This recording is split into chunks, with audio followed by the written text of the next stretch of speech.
అనంతపురంలో సిద్ధం సభ జరగనుందన్నారు మంత్రి పెద్దిరెడ్డి. పెద్ద ఎత్తున కార్యకర్తలు నేతలు తరలొచ్చి సభను విజయవంతం చేయాలన్నారు. రాయలసీమ జిల్లాల్లో వైసీపీకి మంచి పట్టు ఉందన్నారు పెద్దిరెడ్డి.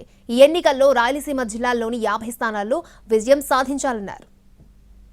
వరకు ఏ విధంగా మన వారి నియోజకవర్గాల నుంచి జన సమీకరణ చేయాలా, మరి ఏమేమి అక్కడ ఏర్పాట్లు చేయాలా అనేది అందరూ శాసనసభ్యుల అభిప్రాయాలు కూడా తీసుకోవడం జరిగింది. మరి ఆ విధంగానే రాబోయే ఆ సమావేశానికి ఒక ప్రత్యేకత కూడా ఉంటుంది. ఎందుకంటే ఈ రాయలసీమ జిల్లాల్లోనే వైఎస్ఆర్ కాంగ్రెస్ పార్టీ గతంలో కూడా చాలా మంచి పెర్ఫార్మెన్స్ చేసింది. అప్పుడు పొరపాటున 3 నియోజకవర్గాలు ఓడిపోవడం జరిగింది.